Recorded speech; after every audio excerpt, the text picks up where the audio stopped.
Welcome back. Let me now walk you through some Mongoose demos. So if you open the code that is placed inside your project, you see that we have several different folders. We have config, modules, and validators. VS Code is just coming from Visual Studio, so we're going to ignore it for now. We have also app.ts, package.json, and tsconfig.json. Let's start reviewing the following files. So inside config, I have db.config.ts and constants.config.ts. What I'm keeping inside constants are all important variables that are constant for my applications, for my app. So I extract them in different files where I can store them. So at some point, if I need to change something, I'll know where to find it. What I'm exporting here, I have my constant connection string, and I just place it here and export it outside. After that, I have db.config.ts. What I'm doing here? Well, first I'm importing everything from Mongoose as Mongoose, and I'm exporting a class dbconfig. Inside this dbconfig, I have static init method, which is receiving the connection string, and it's returning a promise from mongoose.mongoose. Here I'm setting the promise equal to go.promise. Basically I'm connecting and resolving with returning this mongoose. So basically here I'm trying to initialize my database and connect it with the following connection string. What I have inside modules? Well, I have my book.module.ts and I have utils folder with some schemabuilder.ts. Let's first review the book module. So here I'm importing module builder, which is coming from utils.schemabuilder, and string validator, which is coming from validators.stringValidator. We're going to review them later. Now I'm defining two constant fields with minimum title length and maximum title length. After that, I'm defining again another two constant fields with minimum description length and max description length. This is also good practice to extract it in some another file which you can export with, let's say, validation constants. Then I'm defining and I'm saying let book equals new module builder dot build book. Module builder is coming from schema.builder, which we're going to review later. Basically, this is just like a wrapper. Then I'm building something with name book. Inside it, I would like to have title. This title column will be from type string. It is required, and I'm adding some extra validation. So I'm saying validate, and here I'm saying string validator, which comes from another file that we're going to review, dot get validator, and I'm passing the minimum length and the maximum length. After that, I'm defining another one, which is description from type string, and it is required. And again, I'm setting validation, passing minimum description length and maximum one. After that, I am creating an author, which is from type, and the name is string, and it's required as well, and generous, which is type string, and it's required. After that, I am exporting the book model so I can use it.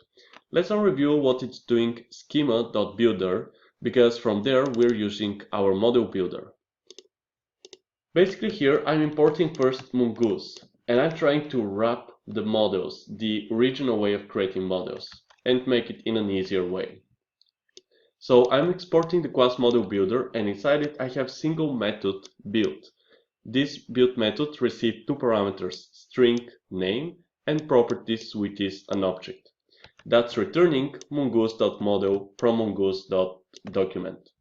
Inside it, what I'm doing? Well, I'm saying constant schema equals new mongoose schema with these properties, and then I'm saying mongoose.model with that name and that schema, and I'm returning mongoose.model from the name.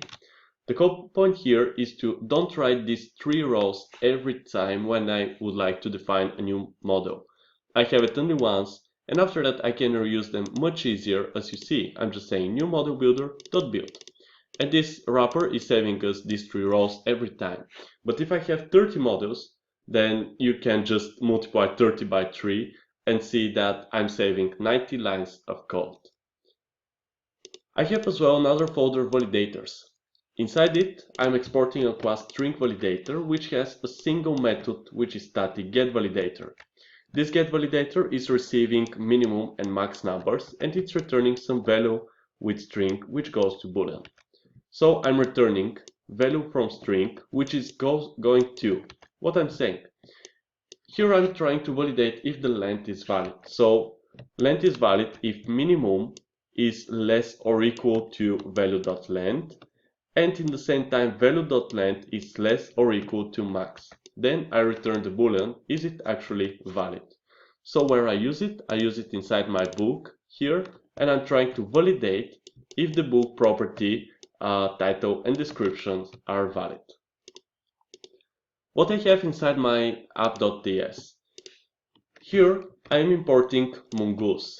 After that I'm importing array.extensions, my dbconfig book and connection string. Then I'm saying let Mongoose is equal to no. And then I'm defining dbconfig, which comes from here, .init with this connection string. The connection string is coming from our constants file.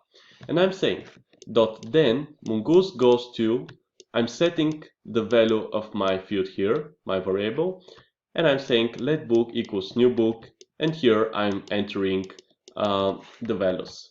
After that I'm saying return book.save. After I save it, I can say .then book, which is from type any.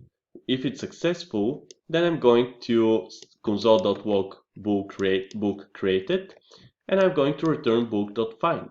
So after I return book.find, I'm placing again then, and I expect books with any array. Then what I'm doing? I'm saying books.for each of them, console.log the book. The point here is to see that we have already added what we created. And then I'm saying books.find with any book and console.log book, and I return it.